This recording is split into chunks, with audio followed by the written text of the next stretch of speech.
We've just had the record net migration figures into the United Kingdom. Before I get to that, let's get some history here. From Windrush in the late 1940s up until the turn of the century, approaching 2000, net migration into Britain ran at an average of 30,000 people every year. All right, 50, 60 years it's running at 30,000 a year. Then Mr. Blair gets in and decides we're going to open up the doors in the most astonishing way. His deliberate attempt to make us a more diverse country. You'd have thought since 2010, since David Cameron got into power, that might have changed. But no, net migration has gone up consistently to over 200,000 a year, some years even up as high as 300,000.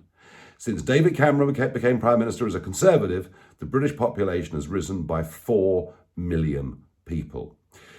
Since 2001, it's up over 8 million people, pushing really, since the turn of the century, pushing 10 million increase in British population, 85% of it because of immigration.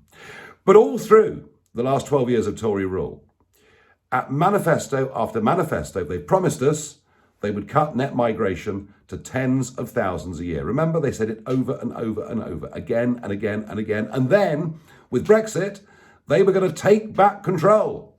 And one of the reasons they got a monster 80-seat majority was by getting Brexit done. People thought the immigration problem would be solved. People want, overwhelmingly, fewer to come into our country. The figures released this morning are astonishing.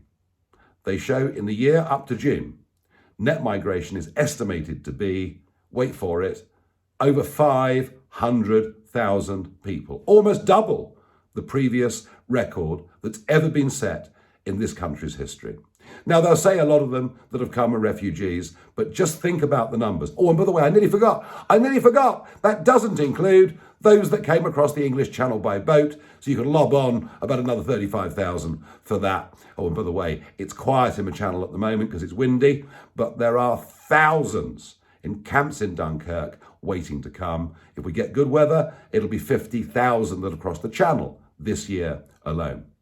Why does all this matter? Well, firstly, it's broken promises from the Tories. Oh, I know Labour wouldn't do any better, but I'm sick to death of being lied to at election after election by the Conservatives, and I bet many of you are too. But it matters because what this rise in population is doing to us in this country. If you want a GP appointment, forget it. There are too many people. You want to get your kids on the housing ladder, forget it. There aren't enough houses, and those that are, of course, because of supply and demand, are simply too expensive. I mean, think about this. We have to build a new house every 5 minutes, 24/7, 365 days a year, just to cope with legal immigration numbers coming into our country.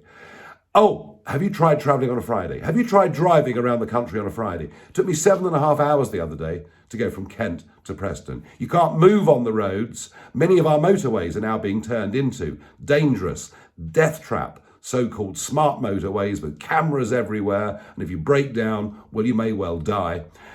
Why? Because the population is out of control. Our quality of life is being diminished by what is a major population crisis. It's been done to us by politicians who answer the call of big business because they want as much cheap labour as they can possibly get their hands on. And it's right across the board. It's Conservative, it's Labour, it's the BBC, it's most of mainstream media, because actually what they're saying is we need even more people. They're not happy with 500,000 a year. They'd like that figure to rise even further. This subject is the one that drove the Brexit result.